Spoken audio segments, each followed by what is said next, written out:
Taste the Daily. அனைத்திந்திய அண்ணா திராவிட முன்னேற்றக் கழக நிறுவன தலைவரும் முன்னாள் முதலமைச்சருமான பாரத ரத்னா புரட்சித் தலைவர் எம்ஜிஆரின் 37ஆம் ஆண்டு நினைவு நாளை ஒட்டி மெரினாவில் உள்ள அவரது நினைவிடத்தில் அதிமுக பொதுச் செயலாளர் எடப்பாடி கே பழனிசாமி தலைமையில் கழக நிர்வாகிகள் மலர் தூவியும் மலர் வளையம் வைத்தும் அஞ்சலி செலுத்திய அந்த காட்சிகளை பார்த்தோம். இது பற்றிய கூடுதல் தகவல்களை நமது தலைமை செய்தியாளர் ஜெயக்குமாரிடம் கேட்கலாம். ஜெயக்குமார், விரிவான விவரங்கள் என்ன நீங்க பதிவு பண்ணலாம்?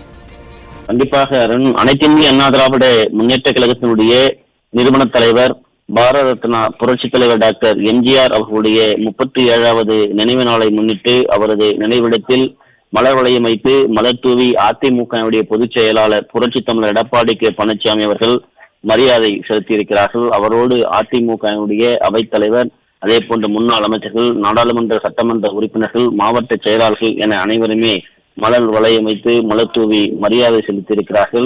உறுதிமொழி ஏற்றிருக்கிறார்கள். உறுதிமொழியில் திமுக டீசல், அதே போன்று பழைய ஓய்வூதிய திட்டம், கேஸ் விலை மானியம், சொத்து வரி உயர்வு, 3 முறை மின்சார கட்டணம் உயர்வு, டீசல் பால் விலை உயர்வு, அதே போன்று டீசல் மானியம் வழங்காதது, அடித்தட்டு மக்களுடைய வாழ்வில் பொருளாதார உயர்வை ஏற்றி மக்கள் மீது சுமையை வைத்திருக்கக்கூடிய வரலாறு காணாத விலைவாசி உயர்வு போன்ற பல்வேறு திட்டங்களால் பொம்மை முதலமைச்சராக இருக்கக்கூடிய ஸ்டாலினுடைய ஆட்சியில் துயரம் துயரம் என்கிற நிலையை விரட்டி அடிக்கக்கூடிய திமுக என்கிற தீய சக்தியை விரட்டி அடிப்போம் என்று புரட்சி தலைவர் எம்ஜிஆர், புரட்சி தலைவி ஜெயலலிதா ஆகியோர் மீது ஆணையிட்டு உறுதிமொழி ஏற்கிறேன் என்று அனைத்திந்திய அண்ணா திராவிட முன்னேற்ற கழகத்துடைய பொதுச் செயலாளர் புரட்சி தமிழர் எடப்பாடி கே பழனிசாமி அவர்கள் தலைமையில் உறுதிமொழி ஏற்றிருக்கிறார்கள்.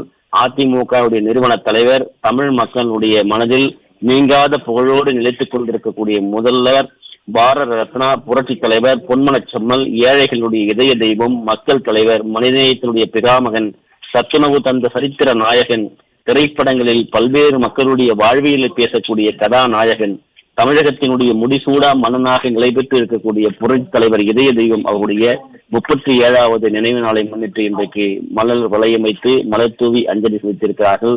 தமிழக மக்களுக்காக பல்கலைக்கழகங்கள், மருத்துவமனைகள், சித்தா யுனானி பல்கலைக்கழகங்கள், தமிழ் பல்கலைக்கழகம், மகளிர் பல்கலைக்கழகம், மாணவர்கள் முதல் ஏழை எளிய மாணவர்கள் கல்வி பெற சத்துணவு, விவசாயிகளுக்கு இலவச மின்சாரம், பயிர் பாதுகாப்பு கடன், விடுபொருள் விதை மானியம், குடிசைகளுக்கு மின்விலக்கு, கிருஷ்ணா கூட்டு குடிநீர் திட்டம், இந்தியாவிலேயே முதலாக இலவச ஆம்புலன்ஸ் சேவை, பொங்கலுக்கு இலவச வேட்டி சேலை வழங்கும் திட்டம், நகரங்களில் லாரிகள் மூலமாக குடிநீர் வழங்கக்கூடிய திட்டம் என ஒவ்வொரு திட்டத்தையும் மக்களுக்காக பார்த்து செய்தவர் மக்கள் தலைவர் இதய தெய்வம் புரட்சி தலைவர் அவர்கள்.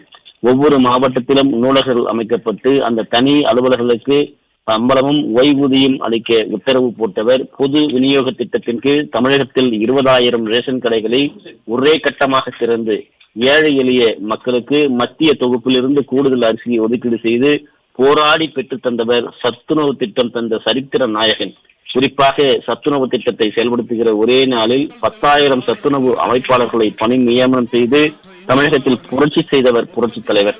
மாநிலம் முழுவதும் ஒருங்கிணைந்த குழந்தை வளர்ப்பு திட்டத்தை அறிமுகப்படுத்தி 5 வயதுக்கு உட்பட்ட குழந்தைகளுக்கு ஊட்டச்சத்து வழங்கியவர். குறிப்பாக தந்தை பெரியாரின் எழுத்து சீர்திருத்தத்தை நடைமுறைக்கு கொண்டு வந்தவர் புரட்சி தலைவர் இதய தெய்வம் டாக்டர் எம்ஜிஆர் அவர்கள். தந்தை பெரியாரும் பாரதிதாசனுக்கும் 100ஆண்டு விழா நடத்தியவர். அரசு அலுவலக கடிதங்களில், அரசாணைகளில் திருவள்ளுவர் ஆண்டை அறிமுகப்படுத்தியவர் புரட்சி தலைவர் அவர்கள். சென்னைக்கு கிருஷ்ணா கூட்டு குடிநீர் திட்டத்தை கொண்டு வந்தவர். மக்களிடம் மிகவும் பாதிப்படைந்த சந்தேக கேஸ் எனப்படக்கூடிய 41 சட்ட பிரிவை நீக்கி மக்களுக்கு புரட்சி செய்து காட்டியவர் புரட்சி தலைவர் அவர்கள்.